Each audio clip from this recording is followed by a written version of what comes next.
Salut à tous les amis, bienvenue sur une nouvelle vidéo Sino France. Nous sommes le jeudi 18 août et nous sommes en direct avec Charles. Comment tu vas Charles? Bonjour, très bien et toi?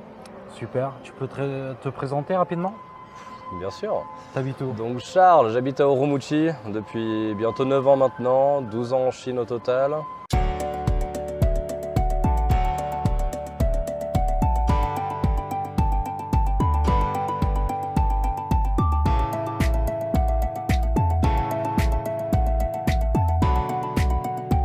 « 12 ans ici, 3 ans à Chongqing d'abord où j'ai fait une licence. J'étais simplement un étudiant. J'ai fait un 2+2 BTS en France, commerce international, plus 2 ans de licence ici en Chine.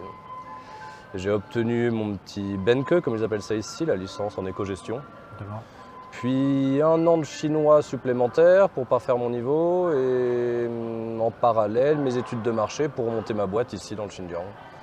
Bon, malheureusement, en 2013-2014, très peu d'informations sur le Xinjiang, donc j'ai fait le grand saut, je suis venu. J'avais 24 ans, j'avais rien à perdre à part un peu de temps, donc j'ai pris un billet d'avion, puis je me suis installé ici. Génial. Avec celle qui est ma femme aujourd'hui, bien sûr. On est venus ensemble. Elle est aventureuse aussi, donc super. 9 ans plus tard, je dirais que ça s'est bien passé. T'as appris le chinois en Chine? Ah oui, tout à fait, ouais. J'ai débarqué en Chine, la première chose que j'ai appris, c'était Ting Boudong. Voilà. Donc je ne comprends pas. Je ne comprends pas. J'ai survécu avec ça pendant un moment. Et puis, une fois qu'on est dans le bain en Chine, on apprend rapidement, un peu de discipline pour recopier des caractères chinois tous les jours.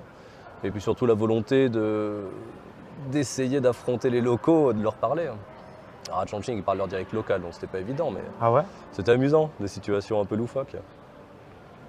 Voilà, 9 ans plus tard, je dirais que oui, ça s'est bien passé. Bonne intégration. Oui. Et du coup, là on est au Xinjiang, Urumqi. Urumqi, préfecture. Préfecture du Xinjiang, tout à fait. Ça fait combien de temps que tu es ici? 9 ans donc, bientôt, allez, à 2 mois près. Super. Et toi tu me disais que tu avais beaucoup d'amis ouïghours, en fait la majorité de tes amis c'est des ouïghours, c'est des locaux quoi. Alors honnêtement j'ai pas beaucoup d'amis parce que je passe mon temps à travailler. J'ai seulement commencé à prendre une journée de repos par semaine après la naissance de ma fille. Avant je bossais 7 jours sur 7, j'étais là pour bosser, passer du temps avec elle. Si je veux qu'elle parle un peu français, en même temps j'ai pas le choix. Et bon c'est un plaisir, elle est adorable. Les quelques amis que j'ai, surtout des Ouïghours. Après, c'est vrai qu'il faut avouer qu'ils sont peut-être aussi, plus ouverts vers l'étranger. D'accord. Parmi les jeunes, les Han aiment bien rester entre eux, je dirais quand même. Même s'ils sont aussi adorables, j'ai aussi pas mal d'amis Han, mais c'est surtout... Peut-être, oui. Disons que c'est vrai que je suis plus... ma femme est Han, bien sûr, donc avec la famille, les cousins, on se retrouve régulièrement, on passe du temps ensemble.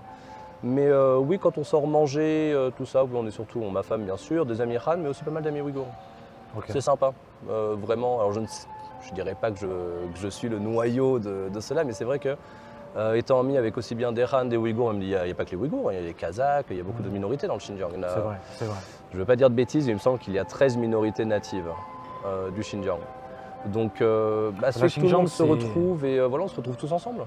C'est la plus grande région de Chine. C'est 1/6 du territoire. C'est 2,3 fois la France, je crois. Ouais, 3 fois la France. C'est immense. C'est Après, immense. Il y a un grand désert, quoi. Oui, le désert de Gobi. Surtout, c'est le Gobi. Parce qu'en français, on appelle le désert de Gobi, finalement, c'est de la roca et c'est de la poussière, des cailloux. Il y a le Katamlan aussi. Oui, le Taklamakan. Le désert du Taklamakan ici. Il y a un super rallye à faire d'ailleurs. Taklamakan, c'est lui qui est vraiment immense comme désert. C'est un des plus grands déserts du monde. Il est plus grand que celui du Gobi, je pense.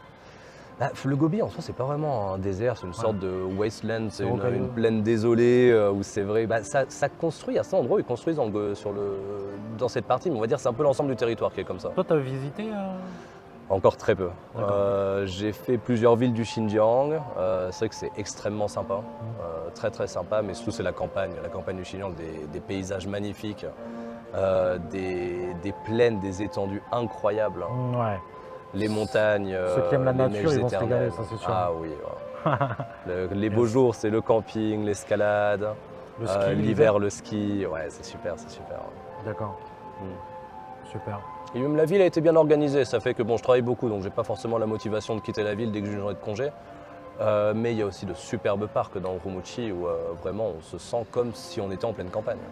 Toi, c'est quoi ton boulot alors ici? Tu disais que tu avais une entreprise et tu fais quoi? Alors finalement, pendant ma licence, j'ai découvert le FLE, donc français langue étrangère. J'ai adoré ça. Et après ma licence, soit je continue mes études, je pensais rentrer en France faire une école de commerce. J'avais pas spécialement envie.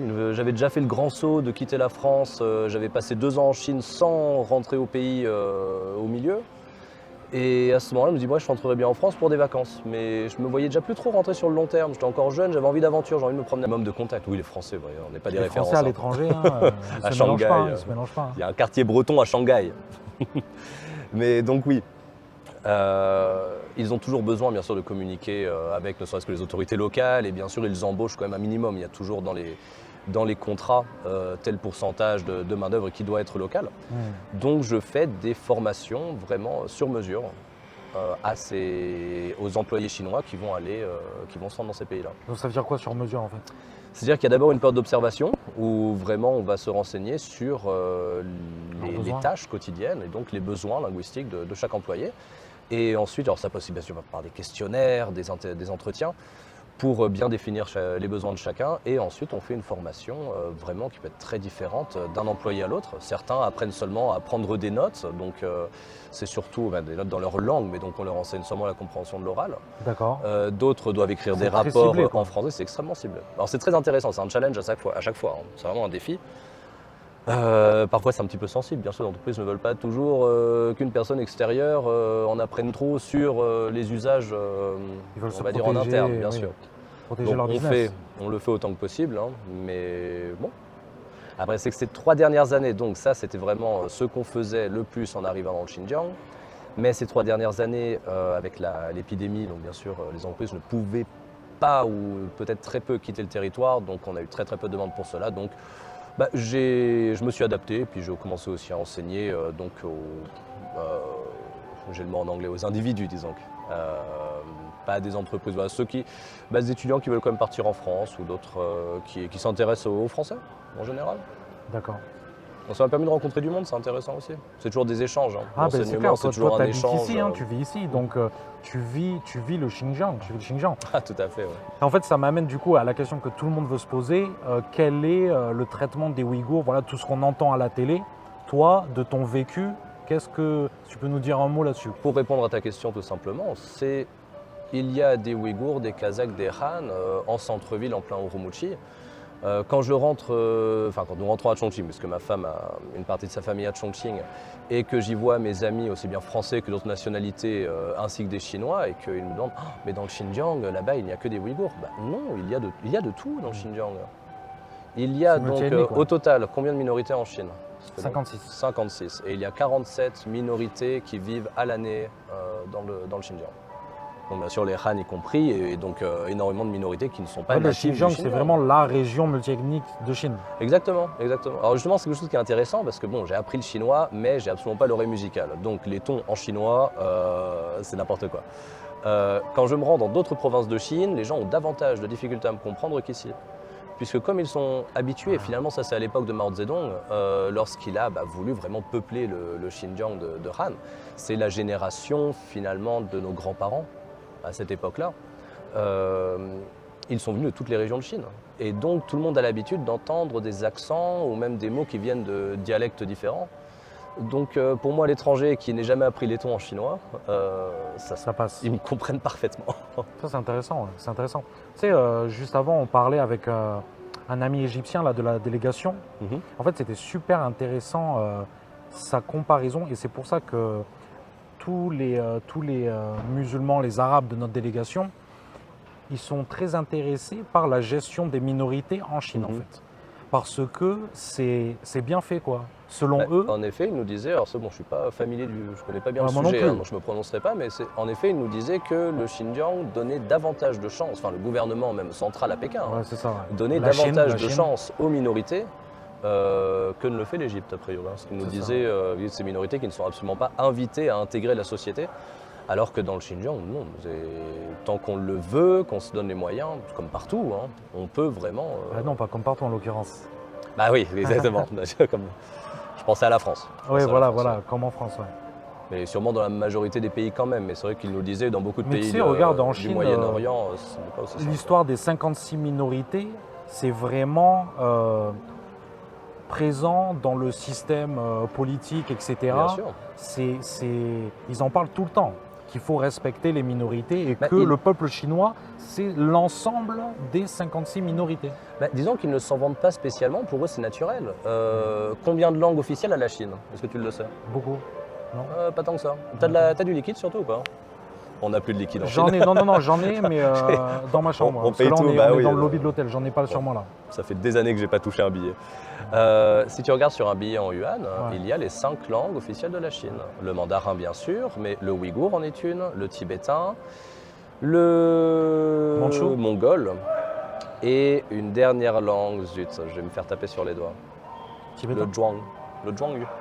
C'est une région c'est une langue du Shanxi. Ouais. Et donc ces 5 langues sont sur les billets. Et dans les régions, par exemple dans le Xinjiang, tu as, par exemple on a donc CCTV Xinjiang, la langue d'information, tu as en mandarin, en ouïghour, en kazakh. D'accord, en kazakh aussi, parce qu'il y a Bien une minorité kazakh. Qui est très importante. C'est quoi aussi. les minorités? Bon, je vais pas te demander de Alors, toutes les citer, mais au principal, c'est Xinjiang, vraiment, principal.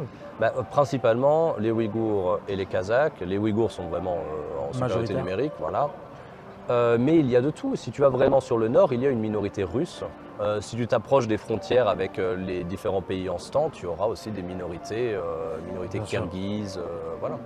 C'est vrai qu'il y a une minorité russe en Chine. Hein. Tout à fait, tout à fait. Ouais. Des Russes qui parlent chinois, enfin qui sont chinois quoi. Oui, c'est ça. Dans le nord, Ils sont dans quand le même assez mêlés. Hein. On voit, ils sont typés, Ouais. typés plutôt est-asiatiques déjà. Hein. Bien Mais sûr. ils ont de plus grands yeux, c'est vrai. Ils ont de plus grands yeux. Enfin, c'est vrai que là dans la région, les gens qu'on voit ici, c'est vrai qu'ils sont entre Asie et Europe quoi, au C'est niveau. ça, c'est l'Asie centrale, c'est vrai. C'est ouais. ça, ouais, exactement. Et c'est pour ça C'est aussi, intéressant. ça fait après bientôt une semaine que tu manges local.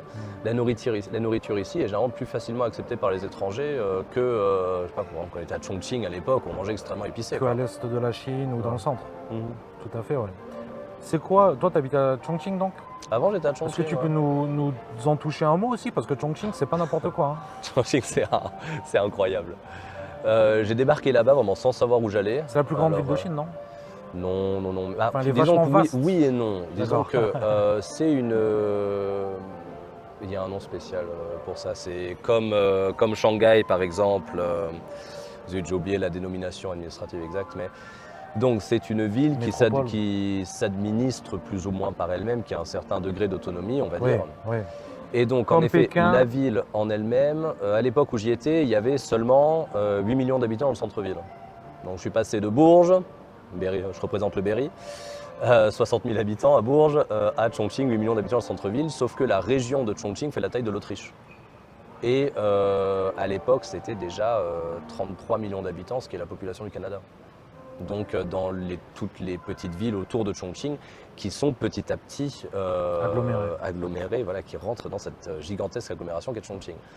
C'est vrai que c'est absolument incroyable. On parle aujourd'hui du ralentissement de la croissance chinoise, mais la dernière fois que je me suis rendu à C'est pas vrai, Chongqing, alors ils venaient d'inaugurer un tunnel absolument incroyable qui passait sous la presqu'île, qui est vraiment l'hypercentre de Chongqing, Oui, parce que pour se rendre dans le il nord. faudrait C'était, situer géographiquement Chongqing. En fait, c'est dans le centre de la Chine. Alors ils appellent ça le sud-ouest, mais c'est vrai que bon, ça fait plus un peu centre quand même, je dirais. Et c'est dans les montagnes, en fait. C'est une ville montagneuse, Rivière tout à fait. rivière Alors et il y montagne. a, ça se situe, c'est la rencontre des deux fleuves principaux de Chine, le Yangtze et le Jialing. Le fleuve Jialing, je ne sais pas s'il y a un nom en français d'ailleurs. Jialingjiang et Yangtzejiang. Voilà, j'ai C'est plus pas les noms le en fleuve français. jaune. Le fleuve jaune Si, est- exactement, si, c'est Ah, le fleuve jaune, et je crois que l'autre, on ne le surnommait pas le fleuve bleu à une époque, il me semble. Oui, bon, bref, ça fait longtemps que je suis pas retourné quand même. Mais c'est vrai que c'est une ville qui est absolument gigantesque, où le développement s'est fait à une vitesse incroyable. Et alors ce que j'ai adoré, bien sûr, en débarquant là-bas, j'étais absolument perdu. Tu imagines, dans une ville de cette taille, avec des tours de 30, 40, 60 étages de partout, alors que je débarquais de Bourges. Et ce que j'ai énormément aimé, la mentalité des locaux. D'accord. Et une très grande partie de la population, en fait, était rurale et a été urbanisée après la Bien sûr. construction du barrage des Trois Gorges. Et donc, moi, j'étais perdu, mais tout le monde l'était. D'accord. Tout le monde l'était. Donc, c'était marrant. C'était vraiment une très bonne ambiance. C'est vraiment une très très bonne ambiance. Donc, je me faisais aussi beaucoup d'amis, bien sûr, étrangers au début, parce que je ne parlais pas du tout la langue. Et quand j'ai commencé à parler le chinois et en plus le dialecte local, là, on rigole, quoi. on rigole. Tout le monde est très ouvert, ça leur fait toujours très plaisir de discuter avec des étrangers. Ouais, ils adorent, ils adorent. Si tu parles Ils chinois adorent. en plus et que tu te mêles avec la population locale, Bah oui, on il y a des moyen petits de s'amuser. boubouis, Ouais. moi j'adore manger les boubous. Les Chinois, sinon, ils mange le adorent mieux. s'amuser. Hein. Oui, ouais. Ils adorent passer du bon temps, ça c'est sûr. À tout âge, c'est vrai que c'est une différence avec la France. Généralement, on fait Ah ouais beaucoup la fête quand on est beaucoup plus jeune Ok, et on s'assagit avec le temps. d'accord. Alors que les Chinois, peu importe l'âge, ils aiment bien boire un bon petit coup assez régulièrement dès qu'ils sortent. Ouais, c'est là. Ils se font plaisir. Voilà. Après, c'est pas la fête, quoi. Bon, t'as dû participer à plein de repas, ils se la collent au baijiu, mais ça se finit tôt. On sait que tu te couches tôt, le lendemain tu te réveilles, t'es frais. Tu fait une bonne nuit de repas. Ah, là, il y a un truc Moutai, là, non? Un magasin Moutai. Du Maotai, bah dans les grands hôtels comme ça, bien sûr. Ouais. Tu auras du Maotai ou Liangye. Tu as les cigarettes aussi, tu sais, toutes ces grandes marques de cigarettes. Ça. Les Et du coup, Nanjing, les tu Tianzi. dirais c'est quoi la différence entre une ville comme Chongqing et une ville comme ici, Urumqi? Ah, il y a quand même beaucoup de différences. C'est vrai que Je m'en doute. bon, on est très excentré. Ici. Oui, vis-à-vis du reste de la Chine. Alors ça a ses avantages. Bien, par exemple, pendant le Covid, c'est vrai qu'on a eu très peu de cas. Moi, je me suis jamais vraiment inquiété. Hein. Puis bon, on l'a eu à la fin. Mais bon, voilà, Et du ça coup, a au pas niveau de été la terrible. liberté de circulation, c'était un peu mieux peut-être ou pas du tout? Pendant le Covid. Ouais. Les lockdowns et tout. Bah, après, bon, ça, c'est peut-être aussi un désavantage Le confinement. de notre. Comment dire, j'ai moi en chinois. Je parle très peu français en général, donc excusez-moi. J'ai très Pas de peu. souci. Je suis le seul français dans le Xinjiang, officiellement, du moins dans les registres de l'ambassade. Donc. Il est là, Je- notre représentant, les Je amis. suis là. Enfin, je ne suis pas entièrement le seul français, mais donc les autres ont tendance à ne pas rester ici à l'année. Oui, voilà, Euh, toi, t'habites là, quoi. T'es pas bah, un touriste, après t'es pas aussi, donc, pour business. Un des avantages, c'est que les autorités avaient très peur qu'il y ait une flambée des cas ici. Donc ils étaient quand même assez très vigilants pour ne pas qu'il y ait ce genre de flambée. Donc c'était du test PCR chaque semaine. Mais d'un autre côté, ça nous, Chaque nous, ça semaine, mec, nous c'était donnait sympa, une, hein, parce que nous, c'était tous les jours à Pékin. Alors dès qu'il y a eu des cas, non, nous c'était pendant 3 ans. À certains moments. Nous pendant 3 ans, c'était chaque semaine les tests. Après, dès qu'il y avait 2-3 cas dans la région, c'était des tests tous les jours. Bon, bien sûr, on a dû s'organiser hein, au niveau des horaires, le travail, etc. Bon, bien sûr, on devait prendre en compte le fait que le matin, c'était d'abord les tests et ensuite on pouvait aller au boulot. Mais d'un autre côté, ça nous a donné une tranquillité d'esprit. On savait s'il y avait des cas, on savait s'il fallait faire attention. Bon. D'accord. Donc, moi, je l'ai quand même vu plutôt d'un bon œil toutes ces mesures qu'il y a eu vis-à-vis du Covid ici. D'accord. Mhm. Si les gens sont intéressés par le Xinjiang, veulent faire du business, j'imagine qu'ils peuvent entrer en contact avec toi Bien sûr, je suis là. Moi. Je suis pour là. guider les gens, quoi. Bah, parce que si pour les personnes qui toi, sont tu déjà parles en chinois, Chine, tu es là depuis des années. pour les personnes qui sont déjà en Chine, on Ouais. peut venir dans le Xinjiang. C'est pas le Tibet. Hein. Le Tibet, c'est qu'on a besoin d'autorisation spéciale. Ici, un billet d'avion, ça suffit. D'accord. Bon à savoir. Et ensuite, on peut se promener où on veut, même dans le sud. Bon, vous êtes allé à Kashgar, qui est On est vraiment, allé à on va Kashgar. dire, Ah la ouais. ville dans laquelle Kashgar, on peut pour vraiment le embrasser la tourisme. culture ouïghour. Pour le tourisme, c'est génial. Hein. Oui, tout Ouais. à fait. Tout à fait. Monsieur, vous restez là toute l'après-midi?